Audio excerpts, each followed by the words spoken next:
कि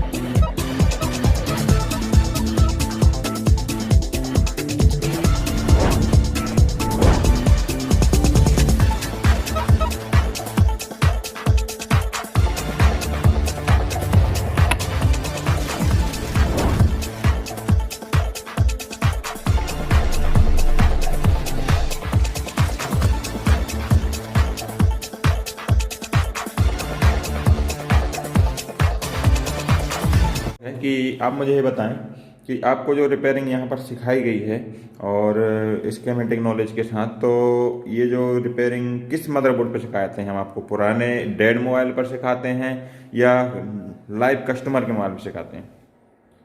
देखिए, dead mobile पे तो जो पुराने मोबाइल हैं उन पे नहीं सिखाया आपने। टोटल न्यू मोबाइल जो कस्टमर्स के आते हैं दुकान पे, एक एक फॉल्ट स्कीमेटिक डायग्राम के हिसाब से पहले समझाया। फिर पहले दिन आपने 2 दिन आपने करके दिखाया था कि ऐसे ऐसे करना है, फिर उसके बाद डायरेक्ट नहीं किया है।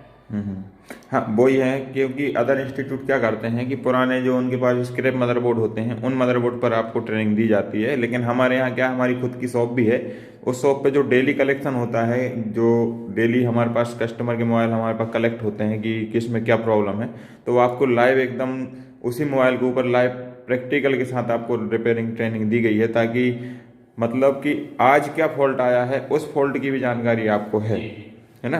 तो इस टाइप से ही हमारा मकसद ही ये है कि हम मतलब हमारे स्टूडेंट को बिल्कुल लाइव प्रैक्टिकल के साथ कस्टमर के मोबाइल पर सीधा सीधा काम करवाएं, ताकि उसे भी पता चले कि मैं जो काम कर रहा हूँ वो सक्सेस हो रहा है। क्योंकि स्क्रैप बोर्ड, डेड बोर्ड पर कुछ भी कराओ तो आपको कभी पता नहीं चलेगा कि ये सही हुआ है कि नहीं हुआ है। मुझे एकदम परफेक्ट अपने आप में कॉन्फिडेंस है कि हार्डवेयर में जो भी कोई भी काम हो, चाहे बॉल सुकड़े हो, बॉल बनाना, सीपीयू की प्रॉब्लम हो, ईएमसी की प्रोग्रामिंग की प्रॉब्लम, कोई भी प्रॉब्लम हो, हर फॉल्ट को क्लियर कर पाएंगे। हाँ, आप पता कर पाएंगे कि प्रॉब्लम है कहाँ सेट के अंदर, है ना। हाँ, चलिए ठीक है। तो बस मैं यही सबको जानना चाहता था कि आपका मतलब एक्सपीरियंस क्या रहा मेरे यहाँ ट्रेनिंग लेने के बाद। आप यहाँ से मतलब जा रहे हैं, आपको किसी प्रकार की कोई प्रॉब्लम तो नहीं है कि मैं कुछ बाकी आपका रह गया हो? कुछ बाकी नहीं रह गया, एकदम फुल अपग्रेड, फुल सॉल्यूशन, कोई प्रॉब्लम नहीं। और अब अगर आपको भविष्य में लगता है कि मुझे डबल से कोई नई टेक्नोलॉजी आती है, आपको अपग्रेड होना है, तो आप यहाँ दोबारा बेझिझक आ सकते हैं बिना कोई फीस के। ठीक है, आपसे डबल से जीवन में कभी फीस नहीं ली जाएगी और ना आपको कभी यहाँ पर रोका जाएगा कि आप नहीं आए। आप कभी भी लाइफ में दोबारा आ सकते हैं बिना कोई फीस पे किए, चाहे वो 10 साल बाद भी आए। ठीक है, तो हमारी तरफ से गॉड ब्लेस यू। नमस्कार दोस्तों, मैं दीपक सोनी आपका स्वागत करता हूं एडवांस टेक मोबाइल ग्रुप में। दोस्तों, आज हमारे पास एक मोबाइल आया है जो MI6 से है और इसमें प्रॉब्लम है फेक चार्जिंग की। तो ये जो मोबाइल लाए हैं वो हमारे ही इंस्टीट्यूट के एक स्टूडेंट हैं और उन्होंने इसमें चार्जिंग सॉकेट, सब बोर्ड से मेन बोर्ड के बीच में जो कनेक्ट होने वाली केबल, जिसको पत्ते के नाम से हम जानते हैं, वो भी चेंज करके देख लिया है। उसके बाद MT6371P के नाम से एक सब PMIC होती है, वो भी इन्होंने चेंज करके देख ली है। उससे भी सॉल्यूशन नहीं हुआ तो फिर इन्होंने उसमें बूस्ट कॉइल और बूस्ट कैपेसिटर भी चेंज करके देख लिया, फिर भी नहीं हुआ तो लास्ट में इन्होंने इसमें बैटरी भी चेंज की। लेकिन इतना सब करने के बाद भी जब जो फॉल्ट था वो सॉल्व नहीं हुआ, तो फिर ये मेरे पास लाए कि सर आप इसे देखिए कि इसमें हमने इतना सब कुछ कर लिया है, फिर भी ये मतलब इसकी फेक चार्जिंग वाली समस्या का हल नहीं हो रहा है। तब फिर मैंने इसको जब स्टेप बाय स्टेप चेक किया तो इसमें क्या फॉल्ट निकला, वो फॉल्ट जब हमें वो फॉल्ट मिला तो उस पर हमने एक वीडियो बनाया है जो मैं आज आपके साथ शेयर करना चाहता हूँ। अगर आपको ये वीडियो अच्छा लगे तो शेयर करें, सब्सक्राइब करें और लाइक करें। और दोस्तों, इस वीडियो में एक एक मूवमेंट, एक एक मूवमेंट बहुत यूजफुल है।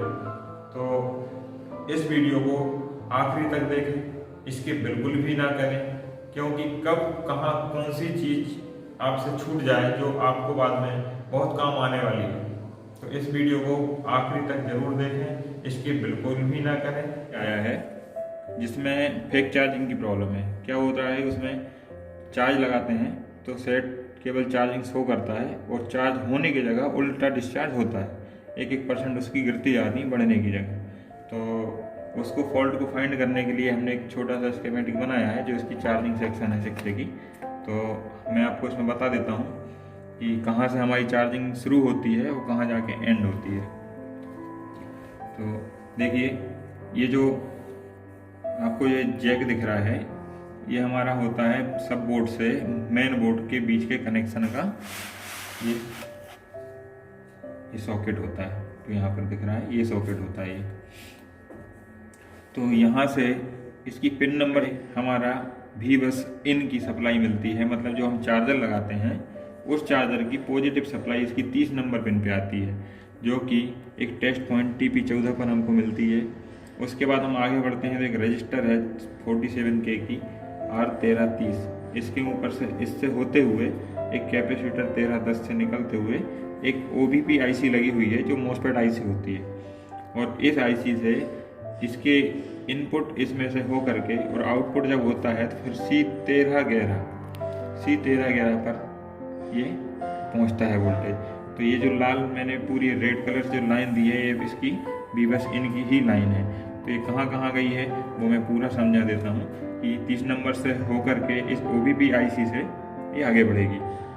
इस आगे बढ़ने के बाद देखिए एक लाइन यहाँ भी मुड़ गई है, इसमें 2 रजिस्टर लगा के, 1 रजिस्टर लगा के ये भी मुड़ गई है। ये बात का कॉन्सेप्ट है। लेकिन पहले कहाँ पहुँची है, ये पहले एक IC में पहुँची है। IC का नंबर क्या है 6371P, मीडियाटेक 6371P। तो इसमें देखिए, इसमें भी हमारे प्रोटेक्शन के लिए, फिल्टर के लिए कैपेसिटर लगे हुए हैं। और यहाँ से आने के बाद सीधा MT 6371P के pin number A1, A2, A3 पर ये इनपुट हुई है। ठीक है, तो पहला काम क्या था इसका, इस कनेक्टर से लेके इस IC की A1, A2, A3 तक पहुंचना।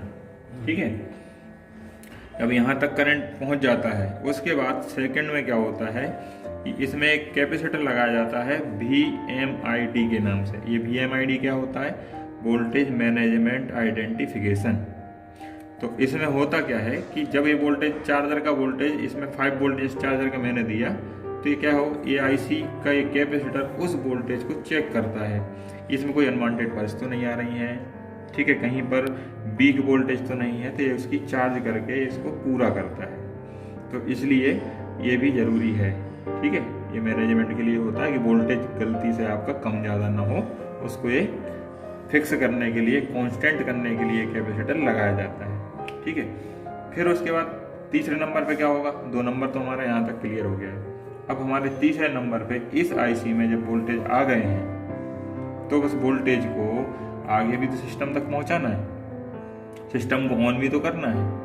तो क्या होगा, ये IC की पिन नंबर F1 पे एक V सिस्टम के नाम से लाइन है और वहाँ से ये वोल्टेज को ये दूसरी पावर IC को देगी। दूसरी पावर IC क्या है, MT 6357 CRV। ये मेन पावर IC है और ये सब PM IC है, सब पावर IC। ठीक, तो इससे वोल्टेज इसको भी देगी, क्योंकि भाई इसको भी तो एक्टिव करना है IC को। एक ही पावर IC सेट चलेगा नहीं, तो ये दूसरी पावर IC भी एक्टिव करने के लिए ये एक F1 की लाइन से इसको वोल्टेज देगी। अच्छा, वहीं पर क्या होगा कि अब ये दोनों में मेन पावर आ गई, ये एक्टिव हो गई। अब एक्टिव तो ये हो गई हैं, लेकिन काम तो हमें चार्जिंग कराना था। अब चार्जिंग का भी तो प्रोसेस होनी चाहिए। तो चार्जिंग की प्रोसेस करने के लिए यहीं से इस लाइन से एक कॉइल के ऊपर वोल्टेज दिया जाएगा। कॉइल के ऊपर वोल्टेज जाएगा और वो कॉइल यहाँ पर इस IC की C1 पर पहुँचेगी, जहाँ पर यहाँ पर स्विचिंग कराई जाएगी। अब स्विचिंग क्यों कराई जाएगी, क्योंकि चार्जिंग के लिए हमको एक हाई एम्पियर की वोल्टेज की ज़रूरत होती है चार्ज करने के लिए। तो एम्पियर कहाँ से आएंगे, यहाँ तो वोल्टेज था हमारे पास। तो उस वोल्टेज को जब हम हाई कराएंगे, हाई करने के बाद फिर उसे लो करवाएंगे, तो जब वोल्टेज हाई से लो होता है तो एम्पियर बढ़ता है। तो यहाँ पर इस वोल्टेज को यहाँ पर ले जा करके यहाँ हाई करवाया गया। यहाँ पर हमारा वोल्टेज था 4.3 या 4.2, लेकिन कॉइल से जैसे इस तरफ जाएगा स्विचिंग होगी। यहाँ पर एक कैपेसिटर लगा है जो चार्ज का काम करेगा, जिसको हम बूस्ट कैपेसिटर बोलते हैं। ये क्या करेगा, अपने आप में इसके वोल्टेज चार्ज को स्टोर करेगा और यहाँ पर मिनिमम 8 से 9 वोल्टेज की यहाँ पर सप्लाई जनरेट हो जाएगी। फिर ये 9 वोल्टेज की सप्लाई को फिर हम कॉइल से वापस यहाँ लेंगे तो वो हाई फ्रिक्वेंसी वाली होती है। तो हाई फ्रिक्वेंसी को ये क्या करती है, कॉइल ड्रॉप करती रोकती है और यहाँ पर जितनी जरिए हमको 4.2 के बराबर यहाँ पर देगी। तो यहाँ पर क्या होगा, एम्पियर बढ़ जाएगा। अब एम्पियर बढ़ गया यहाँ पर, तो आईसी को भरपूर मात्रा में चार्ज होने के लिए हमको वोल्टेज मिल गया, चार्जिंग वोल्टेज हमें मिल गया। अब उसके बाद आता है हमारा 5वां स्टेज, क्योंकि 4 स्टेज तो हमने क्लियर कर ली। तो 5वीं स्टेज आती है कि ये आईसी एक्टिव हो गई, ये आईसी एक्टिव हो गई। अब हमको चार्जिंग डिटेक्ट भी तो करानी है कि चार्जर लगा है, वो ये दोनों आईसी एक्टिव होंगी, पूरा सिस्टम एक्टिव हो गया। सिस्टम एक्टिव हो गया तो डिस्प्ले पे हमें लोगो भी तो दिखाना है। तो वो लोगो दिखाने के लिए यहाँ भी बस इनकी लाइन से 2 रजिस्टर से एक सर्किट बना करके वहाँ पर से एक वोल्टेज जो रिक्वायर्ड वोल्टेज होता है वो यहाँ पर VCDT की नाम से पिन नंबर T11 पर जाता है और यहाँ से ये आईसी को पता चलता है कि चार्जर लग चुका है कि नहीं लग चुका है। वो हमारी T11 पर पता चलता है आईसी को। तो जब आईसी को ये पता चल गया कि हमारे इसमें क्या हो गया, चार्जर लग चुका है, तब चार्जर लग चुका है तो फिर 6वीं स्टेज पे क्या होगा कि यहाँ पर एक देखिए ये वीवस की लाइन से एक 7.5 के की ओम से भी एक यहाँ पर एक R11 पे एक कनेक्शन आया है। इस कनेक्शन पे लिखा हुआ है चार्ज LDO। चार्ज LDO मतलब कि जब ये डिटेक्ट हो जाए उसके बाद ये चार्जिंग का LDO एक्टिव हो और एक्टिव होने के बाद 7वीं स्टेज पर ये पहुँचे कि बैटरी में कितना वोल्टेज है वो सेंस करना है। तो क्या होता है, जब हमारे इस कनेक्टर में बैटरी लगी हुई होती है उस समय इसका ये माइनस से एक, ये देखिए बैटरी कनेक्टर के ग्राउंड पर हमें एक 0 ओम की रजिस्टर 0.01 ओम की एक रजिस्टर लगाई है जो करंट सेंस रजिस्टर होती है। ये क्या है कि बैटरी में कितना करंट है वो चेक करती है। ठीक है, तो ये जो है इसकी नेगेटिव है, करंट सेंस नेगेटिव, ये है करंट सेंस पॉजिटिव। तो ये दोनों तरफ के लेवल को नाप करके वो बैटरी के करंट को आईसी को बताती है 7वीं स्टेज पे कि बैटरी में इतना करंट है तो हमें कितना और देना है। ठीक है, तो जैसे ही इसको पता चलेगा कि बैटरी में डिस्चार्ज है, चार्ज जो है वो कम है, तो फिर क्या करेगा, 8वीं स्टेज में आईसी अपनी N नंबर 13 से, पिन नंबर N13 से वोल्टेज को चार्जिंग के लिए रिवर्स में बैटरी कनेक्टर तक पहुंचाएगी। अभी यहाँ से वोल्टेज इन हुआ था M13 से, और N13 से ये बैटरी तक पहुंचाएगी चार्ज करने के लिए कि भाई आप चार्ज हो। बैटरी जितनी चार्ज होती जाएगी ये रजिस्टर करंट को सेंस करती जाएगी और यहाँ से रेगुलेट वोल्टेज बढ़ाती जाएगी कि हमको कितना करंट देना। करंट ही बढ़ता है, वोल्टेज फिक्स होता है, तो यहाँ पर करंट बढ़ाती जाएगी और बैटरी हमारी चार्ज होती जाएगी। ये पूरा कॉन्सेप्ट है हमारा चार्जिंग का। अब इस कॉन्सेप्ट में हमको ये देखना है कि इस मदरबोर्ड में किस जगह पर क्या दिक्कत है कि ये फेक चार्जिंग कर रहा है ना। तो हम वो चेक कर लेते हैं। इसमें से कोई लाइन जो है जो कि ब्रेक है जिसकी वजह से फेक चार्जिंग आ रही है ना। Redmi 6A, इसमें प्रॉब्लम है, ये चार्ज होता है, चार्जिंग केवल शो करता है और धीरे धीरे उल्टा चार्जिंग घटता है। जैसे अभी 7% है, अभी थोड़ी देर हम लगा के देख लेते हैं। स्लीप मोड में चला गया है, अभी 7% है।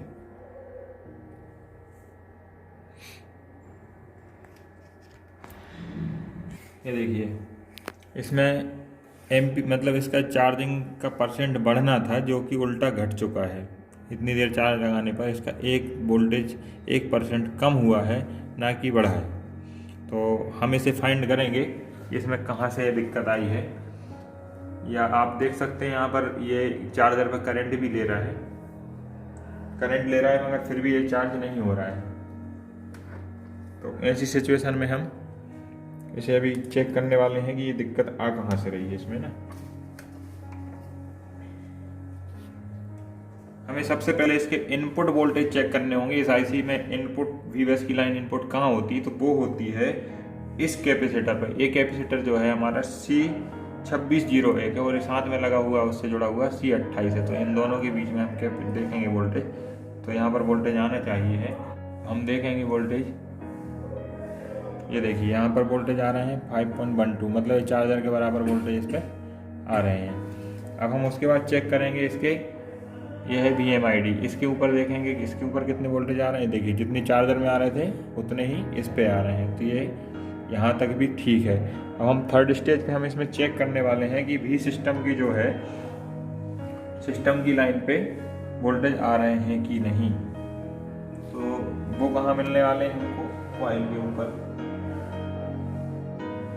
देखिए कॉइल पे आ रहे हैं 4.47, मतलब यहाँ तक भी हमारी जो लाइन है वो क्लियर है। अब हमको देखना है कि इसका जो कैपेसिटर है, बूस्ट कैपेसिटर जिसको बोलते हैं, उस पर बूस्ट वोल्टेज बन रहा है कि नहीं। तो ये देखिए बूस्ट वोल्टेज बन रहा है 8.90, ठीक है। दूसरी तरफ हम देखेंगे तो हमें बैटरी के बराबर वोल्टेज मिलने चाहिए, तो मिल रहे हैं, मतलब बूस्ट कैपेसिटर भी ओके है हमारा। अब हमारी स्टेज आ जाती है, चलिए ठीक है। ये बूस्ट वोल्टेज पे स्विचिंग कैसे होती है मैं आपको DSO से चेक कराना चाहूँगा। तो मैं आपको बताता हूँ कि DSO से हम अगर बूस्ट वोल्टेज पे जो स्विचिंग आती है वो कैसी होती है, वो मैं आपको बताऊँगा। तो ये मैं एक प्रोड को ग्राउंड कर लेता हूँ, दूसरी प्रोड से उसकी मैं बूस्ट कैपेसिटर पे, यहाँ पर इस पर बूस्ट पे देखता हूँ, कॉइल के ऊपर, इस कॉइल पे। तो वहाँ पर आप देख सकते हैं स्विचिंग आ गई है। ये देखिए ये जो स्विचिंग आ रही है, ये स्विचिंग हमारी है बूस्ट वोल्टेज के लिए, जो हमारी कॉइल के ऊपर हो रही है। अगर ये स्विचिंग ना हो तो हमारी कॉइल जो है वो हाई एम्पियर करंट नहीं बनाएगी, जिससे भी फेक चार्जिंग आएगी। सेट तो ऑन होगा लेकिन फेक चार्जिंग आएगी। तो हमने देख लिया कि हमारी कॉइल भी ओके है, स्विचिंग भी आ रही है, बूस्ट वोल्टेज भी बन रहे हैं, ठीक है, चार्जिंग डिटेक्ट भी हो रही है, तो सब कुछ ओके दिख रहा है हमें। लेकिन क्या हम इसे एक बार हम इसको देख लेते हैं, जो करंट सेंस रजिस्टर है, क्योंकि यहाँ पर सब कुछ ओके है। हमारी स्टेज 1 से लेके स्टेज हमारी 6 तक ओके है, लेकिन स्टेज 7 हमको ऐसे चेक नहीं होगी, क्योंकि ये ग्राउंड से कनेक्ट होती है हमारी करंट सेंस रजिस्टर। तो हमें इस रजिस्टर को निकालेंगे और हम देखेंगे क्या इस की में मतलब रीडिंग आ रही है, क्योंकि एक तो ग्राउंड होता है, दूसरी तरफ रीडिंग आनी चाहिए जो कि इस आईसी से आती है। तो हम इस रजिस्टर को निकाल के देख लेते हैं। ये हो सकता है इसकी लाइन ब्रेक हो गई हो सकता है रजिस्टर खराब हो।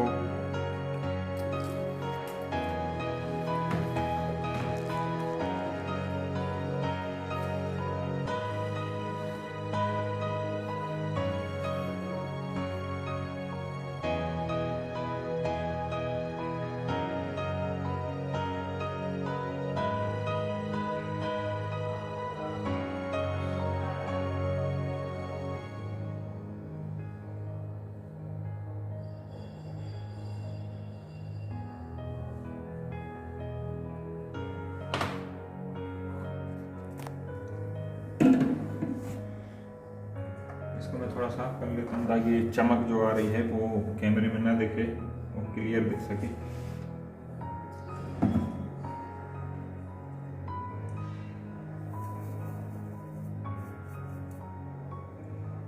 देखिए इस पे हम कूल टेस्टिंग में देखिए एक तरफ तो ग्राउंड था, तो अभी भी वहाँ पर ग्राउंड ही दिखाएगा, ये ग्राउंड है। और इसके साथ मैं चेक करना चाहूँगा, तो मैं देखता हूँ ये देखिए ये तो ग्राउंड है, ये वाला हिस्सा ग्राउंड है। बाकी दूसरा वाला हिस्सा जो मैं देख रहा हूँ, तो दूसरे वाले पे वहाँ देखो इस स्क्रीन में ये जो दूसरा वाला है, इस पे मैं देखता हूँ, इस पर कोई रीडिंग नहीं आ रही है, ये ओपन सर्किट दिखा रहा है। देखिए वहाँ पर मल्टीमीटर देखिए ओपन सर्किट दिखा रहा है, ये ओपन सर्किट दिखा रहा है, ठीक है। तो इसका मतलब है कि ये लाइन जो है ये ब्रेक है, ये कहाँ से ब्रेक है, आईसी से ब्रेक है या आईसी ही ख़राब है या जो भी इसमें ख़राब है वो हम पता करेंगे। हमें आईसी को निकालना पड़ेगा और इसकी ट्रेसिंग करनी पड़ेगी किस बॉल से आती है। अभी हमने देखा कि ये जो करंट सेंस रजिस्टर है इसकी ग्राउंड तो ओके है, लेकिन इसकी ये दूसरी लाइन है जिसका नाम है करंट सेंस एन, जो कि इस आईसी की AMT 6357 CRV की पिन नंबर R10 पर है, इसका कनेक्शन आता है। तो हम ऐसा करेंगे, ये आईसी उठाएंगे और उठाने के बाद इसकी पिन नंबर R10 से एक जंपर उठाएंगे और उस जंपर से फिर हम यहाँ पर टेस्टिंग करेंगे कि यहाँ पर कंटिन्यूटी आ रही है कि नहीं, है ना, क्योंकि ये दोनों विपरीत तरफ है, आईसी दूसरी तरफ है और करंट सेंस रजिस्टर दूसरी तरफ है। तो हम मल्टीमीटर से ऐसे टेस्ट तो कर नहीं पाएंगे, तो हमें पहले कहीं से जंपर लेना पड़ेगा, या तो यहाँ से जंपर लें या फिर यहाँ से जंपर लें। तो हमें ज़्यादा अच्छा है कि हम यहाँ से जंपर ले लें। यहाँ से हम एक जंपर लेते हैं बैटरी कनेक्टर से और वहाँ पे हम चेक करेंगे कि आ रहा है कि नहीं। एक जंपर वायर लेता हूँ और इस करंट सेंस रजिस्टर के प्लस मतलब बैटरी साइड से जब जहाँ हमारी रीडिंग नहीं आ रही है उस साइड से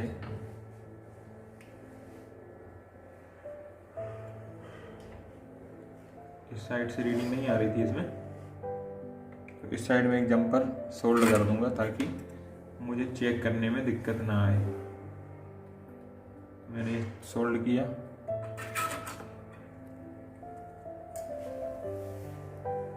ठीक है, ये मैंने सोल्ड कर दिया। देखिए ये मैंने वायर सोल्ड कर लिया।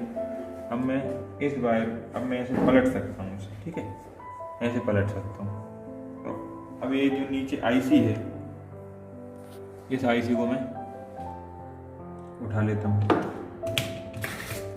क्योंकि इसी आईसी के नीचे से वो कनेक्शन आता है इसका।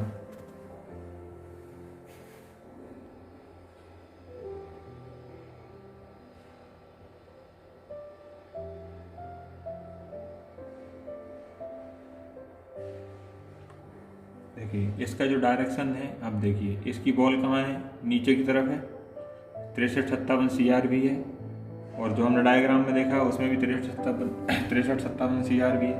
तो इसी आईसी के पिन नंबर R10 पर हमको चेक करना है। तो बॉल नीचे की तरफ थी, ठीक है, नीचे की तरफ थी, तो इसका मतलब ये है कि यहाँ पर इसकी 1 नंबर बॉल है। फिर मैं यहाँ से अभी मैं आपको काउंट करके बताऊंगा कि ये बॉल कहाँ पर जा रही है। पहले मैं इसे साफ कर लेता हूँ ताकि इसमें पेस्ट हट जाए और हमको साफ करने में दिक्कत ना आए, चेक करने में। मैंने इसका पूरा फ्लक्स हटा दिया है, ठीक है।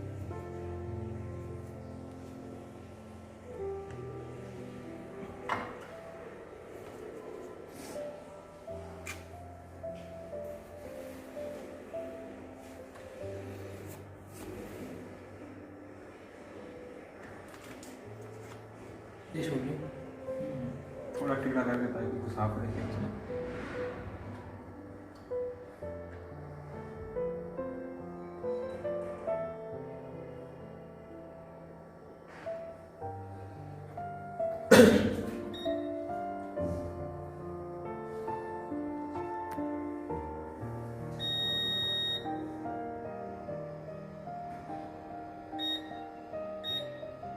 देखिए इसमें हम देखें तो हमारी पहली बॉल थी वो इस तरफ थी, क्योंकि यहाँ पर हमारी आईसी की बिंदी थी, ऊपर जो डायरेक्शन था वो इस तरफ था, तो ये पहली बॉल कहलाती है, ठीक। तो इसमें हमको गिनना जो होता है वो अल्फ़ाबेट से गिनना होता है, ठीक है। तो अल्फ़ाबेट हम कैसे गिनेंगे,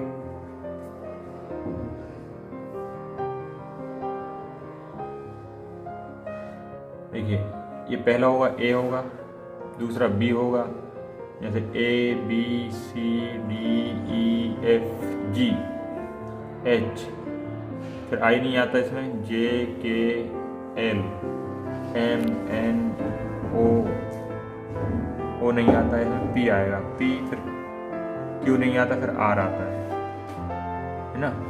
तो ये हमारी लाइन है, ये R की लाइन है। यहाँ से मैं गिनूँ R10 तो 1 2 3 4 5 फिर बीच में 1 6 7 8 9 10, तो R10 हमारी ये वॉल होनी चाहिए, मतलब यहाँ पर हमारा उसका कनेक्शन आना चाहिए इस वॉल पर। ये यहाँ से एक छोड़ के, मुँह ऊपर से गिनूँ तो ये 2 छोड़ के, ये 2 छोड़ के, फिर दूसरे के बाद एक ये छोड़ के इस पे आना चाहिए कनेक्शन। तो क्या मैं इसमें जंपर को पकड़ के साथ में और कंटिन्यूटी चेक कर सकते हैं? देखिए, तो मैं थोड़ा इस वायर को थोड़ा सा इसका कलर पॉलिश निकाल दे रहा हूँ ताकि ये वहाँ पे मुझे मल्टीमीटर की प्रोड के साथ पकड़ने में दिक्कत ना आए और ये कनेक्टिविटी दिखा सके।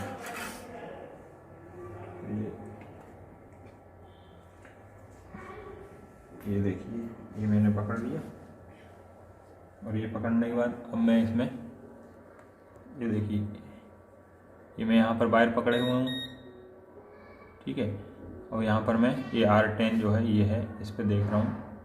देखिए यहाँ पर कोई भी कनेक्टिविटी नहीं आ रही है, मतलब ये लाइन ओपन है। तो अब यह हम 2 काम कर सकते हैं, या तो जहाँ से वो करंट सेंस रजिस्टर आई वहाँ से हमको थोड़ा सा वहाँ पर स्क्रैच करके नीचे से निकालना होगा, अगर वहाँ पर निकलने लायक होगी लाइन तो, ठीक है। यहाँ से जो गई है, यहाँ से देखना पड़ेगा ये कहीं से स्क्रैच किया हुआ है, तो अगर यहाँ से ब्रेक है तो फिर यहीं से बन जाएगी। अगर यहाँ से ब्रेक नहीं है, हम एक बार देख लेते हैं कि यहाँ तक आ रही है कि नहीं। यहाँ तक तो आ रही है, तो मतलब यहाँ से ब्रेक नहीं है, तो हमको सीधा देखना है। अब अंदर जो आईसी के पॉइंट हैं, हमको वहीं से एक जंपर मार करके और वहीं से एक जंपर के द्वारा निकाल के लाइन को ले जानी होगी। तो हम इसको साफ कर लेते हैं, उसके बाद हम इसमें एक जंपर सेट करेंगे। काम खत्म होने के बाद करोगे।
यूवी लाइट लगाना है इसको।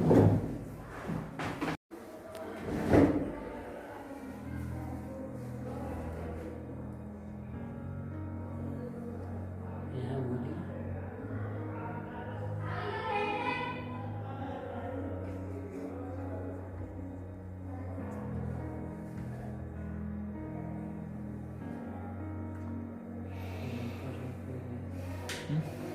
यहाँ बोलिए जंपर लग गई ट्रेन।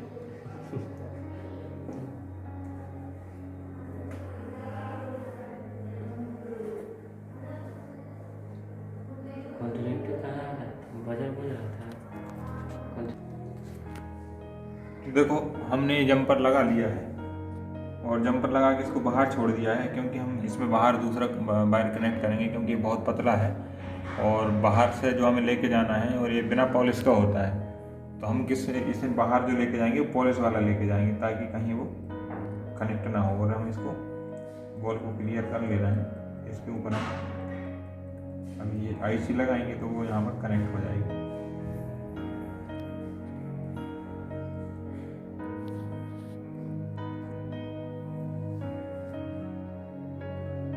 इसमें थोड़ा मास्क लग गया था। ठीक है,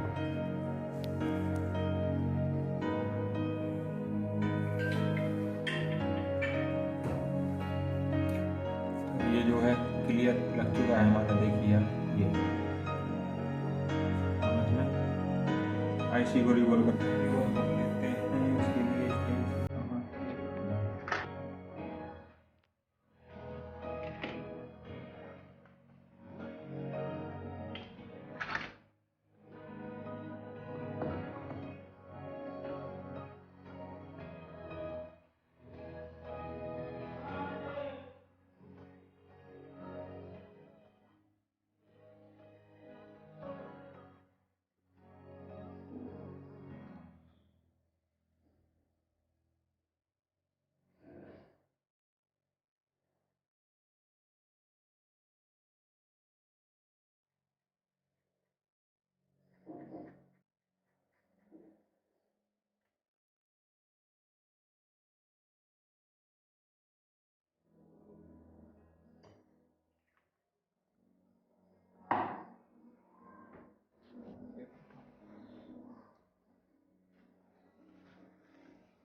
देखिए आईसी लग गई है। अब इसे ठंडे होने के बाद इसमें जो जंपर है उस जंपर से हम एक दूसरा जंपर कनेक्ट करके और शंट रजिस्टर तक लेके जाएंगे।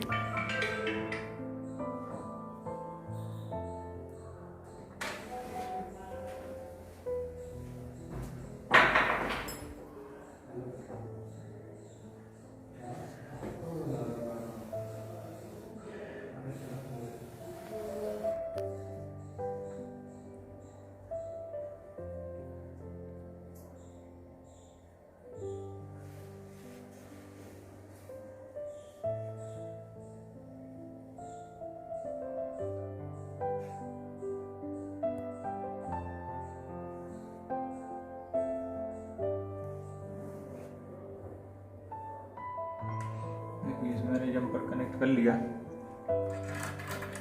और इस जंपर को मैं दूसरी तरफ ले जाऊंगा जहां पर हमारा करंट सेंस रजिस्टर लगा है। करंट सेंस रजिस्टर में मैं यहाँ बैटरी कनेक्टर पे इसकी जो आई है सप्लाई,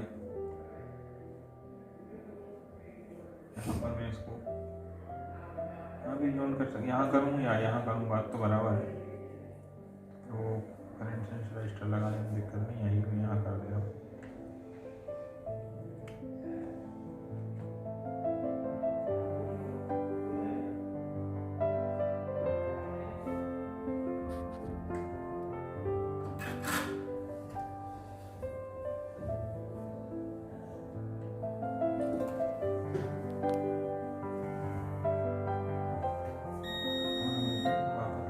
रजिस्टर लगा देते हैं।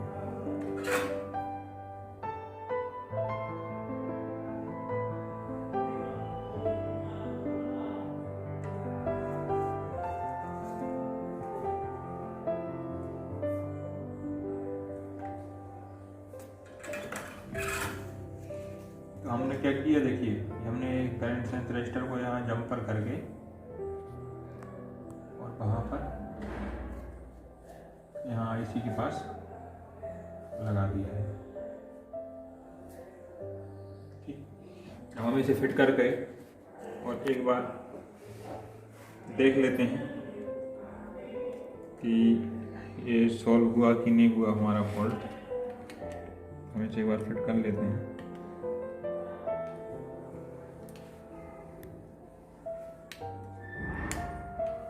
एक बार मल्टीमीटर से ज़रूर हम टेस्ट करना चाहिए कोई भी आईसी लगाने के बाद कि किसी प्रकार से कोई शॉर्टिंग वगैरह तो नहीं आई है। कोई बॉल आपस में मिल गई होगी तो शॉर्टिंग भी आ सकती है। तो बैटरी लगाने से पहले हमको एक बार बैटरी कनेक्टर के पॉजिटिव पे देखेंगे, रिवर्स वाइज और फॉरवर्ड वाइज दोनों में, तो कोई शॉर्टिंग नहीं आई है। और हम इसे बैटरी लगा करके और चार्जिंग चेक करने वाले हैं हम इसे। हो गई, देखिए अब हमने चार्जर लगाया है इसमें, हम देखते हैं हमारा सॉल्यूशन हुआ नहीं हुआ। देखिए 86 बैटरी बता रहा है, 86%। मतलब ये बैटरी पहले भी चार्ज थी, लेकिन हो क्या रहा था इसमें, ये हो रहा था कि इसका जो सेंसिंग पावर थी ना वो सेंस नहीं कर पा रहा था। हमारी आईसी सेंस ही नहीं कर पा रही थी कि बैटरी में पावर कितनी है, क्योंकि वो लाइन ब्रेक थी। अब हम देख पा रहे हैं कि हमने इसमें इसकी लाइन ओके कर दी है। इसकी लाइन ओके करने के बाद इसने इसकी एक्चुअल जितनी बैटरी चार्ज थी उतनी उसने इसकी चार्जिंग भी दिखा दी कि हाँ ये परफेक्ट इतनी ही चार्ज है। और अभी 86% पर है। हम 2 मिनट और रख के देखेंगे कि ये बढ़ता है कि नहीं बढ़ता है। इसमें इसका जो चार्जिंग लेवल है वो ऊपर जाता है कि नहीं जाता है। और देखिए पहले यहाँ पर 1.10 एम्पियर मिली मतलब एम्पियर ले रहा था, और अब तो यहाँ पर 0.7 ले रहा है। उसके बाद भी यहाँ पर चार्जिंग हो रही है। तो हम थोड़ी देर इसको देख लेते हैं कितने परसेंट बढ़ते हैं कि नहीं बढ़ते हैं। देखिए पहले 86 था ये, जब हमने अभी चालू किया तो 86% था, और अब हम देख पा रहे हैं 87% हो गया है। मतलब पहले ये 11% करके नीचे आ रहा था, अब ये बढ़ रहा है, मतलब चार्ज होने लगा है। और एक्चुअल में जितनी बैटरी हमारी चार्ज है उतनी भी ये बता रहा है। तो इसकी जो सारी प्रॉब्लम जो थी वो करंट सेंस की रजिस्टर से थी कि करंट सेंस रजिस्टर को एक जो उसकी ट्रैक थी वो आईसी से ओपन थी, जिसके वजह से ये सेंस नहीं कर पा रही थी आईसी की बैटरी में कितना वोल्टेज है, कितना करंट है और कितना मुझे देना है। इसलिए वो फेक चार्जिंग कर रहा था और सही से वोल्टेज भी नहीं दिखा रहा था ना परसेंट, मतलब चार्जिंग की दिक्कत थी। तो आपने देखा इस 6A में मतलब बहुत से टेक्नीशियन परेशान हो चुके थे। ये और भी जगह से घूम के आया था सेट कि इसमें इसकी PM जो हमारी सब PM IC होती है 6371P वो भी चेंज करके देख ली थी बंदे ने। इसकी चार्जिंग सॉकेट बदल के देख लिया, इसका सब जो रिबन होता है सब PCB से मेन बोर्ड तक वो रिबन भी चेंज करके देख लिया। उसके बाद हमने देखा कि इसमें तमाम जितना भी काम कोई टेक्नीशियन कर सकता था सब कुछ करके देख लिया गया, लेकिन इसका सॉल्यूशन नहीं हुआ। फिर ये लास्ट में मेरे पास आया, मैंने अभी आपके सामने लाइव इसका टेस्ट किया, इसका एक डायग्राम बनाया, लाइव टेस्टिंग की कि इसमें प्रॉब्लम कहाँ से है, और आपने देखा कि प्रॉब्लम भी फाइंड हुई जो कि एक करंट सेंस रजिस्टर से निकली। क्योंकि मुझे क्यों शक हुआ करंट सेंस रजिस्टर पे, क्योंकि इसकी पूरी सर्किट में हर जगह जहाँ जितना वोल्टेज आने चाहिए था, जितनी जहाँ रिक्वायरमेंट थी वो सारी उसकी पूरी हो रही थी, फिर भी ये चार्ज नहीं हो रहा था। तो उस कंडीशन में केवल एक ही चीज़ होती है कि सेंसिंग की प्रॉब्लम, कि हमारा जो बैटरी कनेक्टर से बैटरी में कितना वोल्टेज है कितना करंट है वो IC सेंस ही नहीं कर पा रही है, तो चार्ज कैसे करेगी। फिर हमने उस पर जब डाउट किया, उसे उठा के देखा तो वाकई में वही प्रॉब्लम निकली जो कि IC से वो ब्रेक थी। फिर हमने IC से एक जंपर लगा करके उसकी लाइन बनाई, क्लियर की, और सेट चालू करते से ही उसकी ओरिजिनल जितना उसके अंदर पावर था 86%, तो 86% ही उसने दिखाया। और जब हमने उसे चार्ज लगाया तो 87 भी हुआ। पहले माइनस में जा रही थी बैटरी, अब प्लस में भरने लगी है। तो इस टाइप से एक एक बारीकी से टेस्ट करके एक एक फॉल्ट को फाइंड करना, एक प्रॉपर तरीके से एक प्रोफेशनल वे में काम करना हमारे इंस्टीट्यूट में सिखाया जाता है। और अगर आपको लगे तो हमारी ऑफलाइन क्लास जो भी हैं, मतलब ऑफलाइन क्लास शुरू हो गई हैं, जो कि नेक्स्ट मंथ की 1 तारीख से हमारा नया बैच स्टार्ट हो रहा है।